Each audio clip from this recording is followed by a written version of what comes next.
A young stockbroker out to make his first millions, a mysterious millionaire with an even more mysterious path, and a materialistic debutante with only eyes for money.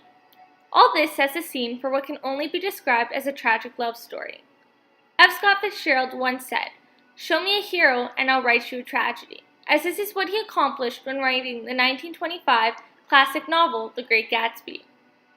The story explores the American dream as protagonist Nick Carraway arrives to New York City in 1922 to achieve this dream. He moves in beside mysterious billionaire Jay Gatsby, who happens to live across the bay from Nick's cousin Daisy Buchanan, who also happens to be Gatsby's past lover. Nick is drawn into the captivating world of wealth, illusions, and misfortunes as he explores Gatsby's love, dreams, and tragedy of achieving Daisy Buchanan.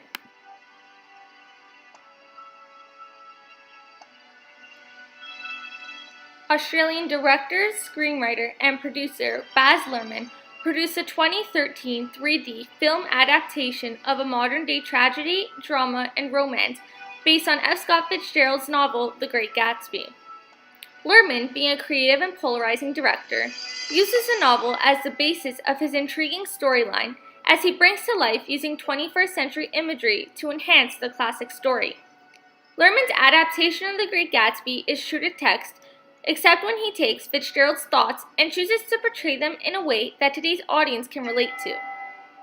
This is evident in the opening scene of the adaptation, where the camera passes a green light and enters Perkins Sanitarium, where the viewer learns that it is protagonist Nick seeking psychiatric help for his various issues related to mental health. This direct scene was not stated in the novel. However, Luhrmann chooses to add it to introduce Nick's character and the ongoing mental health issues that were shunned upon in the era of the 1920s. Luhrmann provides awareness of Nick's issues as he captures the doctor in the frame of Nick's arms, indicating that the doctor acts as a mental illness as Nick continues to focus on his mental despair of the loss of Gatsby. As the audience passes the wide-lens shot of the green light once again, Luhrmann, known for his distinctive and colorful visuals, captivates the audience's curiosity, specifically in regards to the green light and what it symbolizes.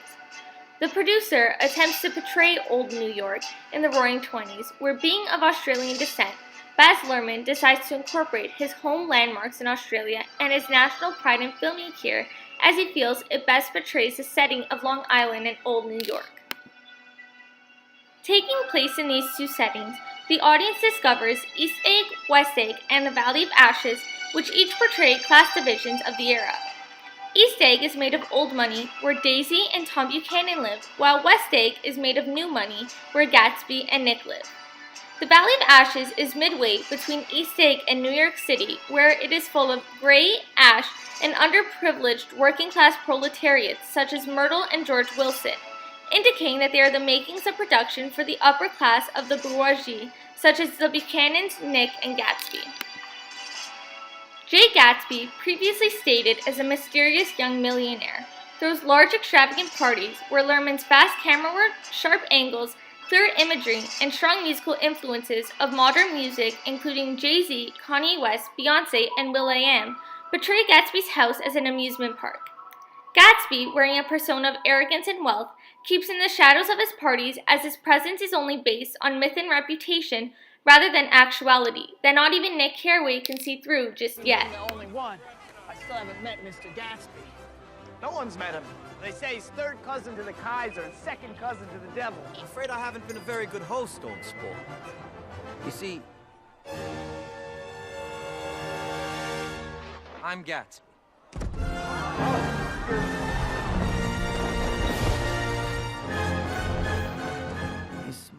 Just as Gatsby throws large wild parties, essentially this is what the Jazz Age and the Roaring Twenties are all about. Costume producer Catherine Martin and director Baz Luhrmann simply capture this element together as they bring to life the costumes of that era using vibrant colors and slight modifications to capture the audience's attention, thus making this adaptation even further effective. Catherine, keeping traditional flapper dresses on the women, uses designers such as Prada and Miu Miu to add to a twist onto modern fashion. When compared to the 1974 adaptation directed by Jack Clayton and costume design by Theone Aldridge, it cannot be compared to Luhrmann and Martin's creativity in bringing forth this era in a way that is more captivating and pleasing to the eye. Clayton and Aldrich decided to use earth tones more common for that era, while Luhrmann and Martin took a jump to portray something new. As for the men, wearing straw hats and vibrant suits, Luhrmann decides to use brighter colors to portray their characteristics of that specific individual. Ultimately, The Great Gatsby 2013 adaptation won Academy Awards for Best Costume Design and Production Design of capturing the 1920s in the 21st century.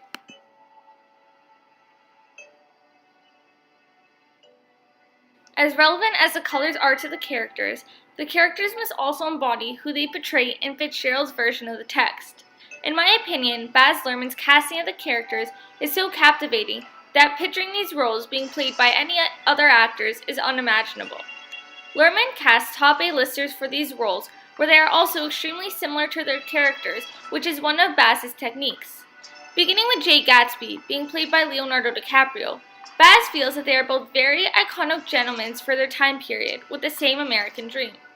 Tobey Maguire was casted right after DiCaprio to play Nick Carraway, where both individuals not only provide chemistry to their friendship on screen, but also in real life. Following, Carey Mulligan was called to play the role of Daisy Buchanan, where Carey, making her way into Hollywood's iconic film industry, embodies her character the way Fitzgerald exactly portrays Daisy as being transparent and expressionless both on screen and in the novel. To conclude, Baz Luhrmann brings forth prominent characters of Joel Edgerton playing Tom Buchanan, Elizabeth Debicki playing Jordan Baker, and Isla Fisher to play Myrtle Wilson. As estranged lovers are brought together by a common tie through Nick Carraway, they are reunited after 5 years, where Daisy is now married to Tom Buchanan, however Gatsby is still in love. The overall theme of both the novel and film is the American dream. To Gatsby, his American dream is incomplete without Daisy, and discovering her once more provides him with optimism to finally achieve his dream. As he portrays himself in yellow and gold to symbolize his wealth, Daisy is portrayed in white as she is pure, beautiful, simple, and naive, creating an illusion for Gatsby to dream of. A large part of any motion picture is the soundtrack that accompanies it. Being an effective producer, Baz Luhrmann uses the song Young and Beautiful by Lana Del Rey in various forms of lyrical, jazz, instrumental, and classical, emphasizing on Gatsby and Daisy's past and present encounters. It's always full of interesting, celebrated people. Come with me.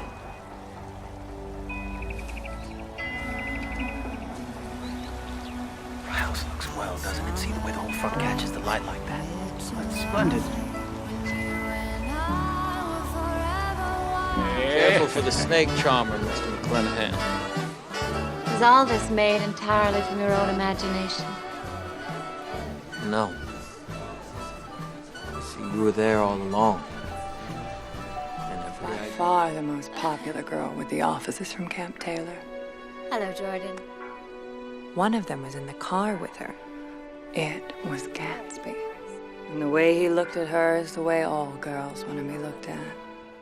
Gatsby, in order to impress Daisy, represses his past of being just a young boy named James Gatz and instead creates a persona of rather a young and wealthy man named Jay Gatsby. He uses this illusion to capture Daisy's attention as she is only attracted to things with financial value and worth, as she is known as the Golden Girl. Both Luhrmann and Fitzgerald use stereotypical adaptations of feminism throughout The Great Gatsby by portraying Daisy's character as a woman who is perceived frail and dependent on her male partners. Therefore, in order to attract Daisy, Gatsby buys a mansion directly across the bay from her, decorates himself and his expenses in gold, and emphasizes it all with the finer things in life. Gatsby essentially gains this rapid amount of money from illegal bootlegging, as he knows it is the only thing that could get him close to Daisy so quickly. Luhrmann makes this even more evident in his film as he catches Daisy using both rapid and close camera angles, admiring all of Gatsby's worth and materials that attract her to him, thus admiring Gatsby out of lust, while instead Gatsby admires Daisy out of pure love and desire. This now creates a conflict in Daisy's personal conscious and unconscious to decide on the man who will fulfill her desires the most. Overall, Baz uses props such as Gatsby's shirts, cars, and mansions, to prove to Daisy that Gatsby is a made man and embodies wealth, which indirectly is fake wealth. Thus, the importance of these props is what set the film budget to $105 million while bringing in $351 million in the box offices. Because I've gotten all these things for her. I've gotten all these things for her. Now she just wants to run away. She wants to leave that. Jay, you can't repeat the past. Can't repeat the past. No. Why, of course you can. Of course you can. Similarly to Gatsby, even Lerman believes in repeating the past, as Baz is known for recreating classical stories and filming them into adaptations such as Romeo and Juliet and now The Great Gatsby. He too uses this as a technique as resistance to move forward, as both Baz and Gatsby feel that the past was at times a better place than the present. Lerman proves this to his audience when filming a scene in the past of Gatsby and Daisy in their younger years, similarly to the way he filmed with Romeo and Juliet. In both scenes, Baz reflects the idea of love at first sight, as he uses windows and a fish tank where both Gatsby and Romeo, played by Leonardo DiCaprio, are captivated by the beauty on the other side. A part of Lerman's theory of repeating the past, he also repeats Fitzgerald's usage of Nick Carraway as using him as a literary device. He brings Fitzgerald's purpose of this character to life by transcribing Nick's notes onto the screen as if it were the audience reading the book instead. My life, old sport, my life. My life has got to be like this. It's got to keep going up.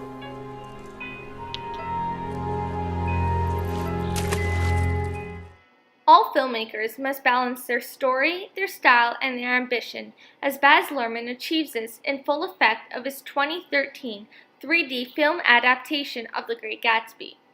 Being a great producer, Baz answers all the audience's captivating questions that began from the beginning of the film. The audience discovers that the green light is associated to Daisy, as green is the color of money, safety, ambition, and however jealousy. Gatsby reaches out for the green light at the end of Daisy's dock across the bay, believing that one day he can touch his dreams of Daisy. However, mentally and physically, his dreams are too far out of reach. Ultimately, to best appreciate and understand the insight into The Great Gatsby, I cannot review my critique with just one scene. Fitzgerald's story is told on many levels, and in order to truly understand it, this could have only been done by previewing multiple segments to best capture the thoughts and ideologies of what Luhrmann wanted to portray in his cinematography. In my opinion, Baz Luhrmann's version of the story simply improves the overall purpose of the novel. Both Fitzgerald and Luhrmann teach the audience that the American dream is often an illusion, as one becomes so infatuated with its desire they can never be satisfied. This is because the American dream entails always striving for something more than what we already have.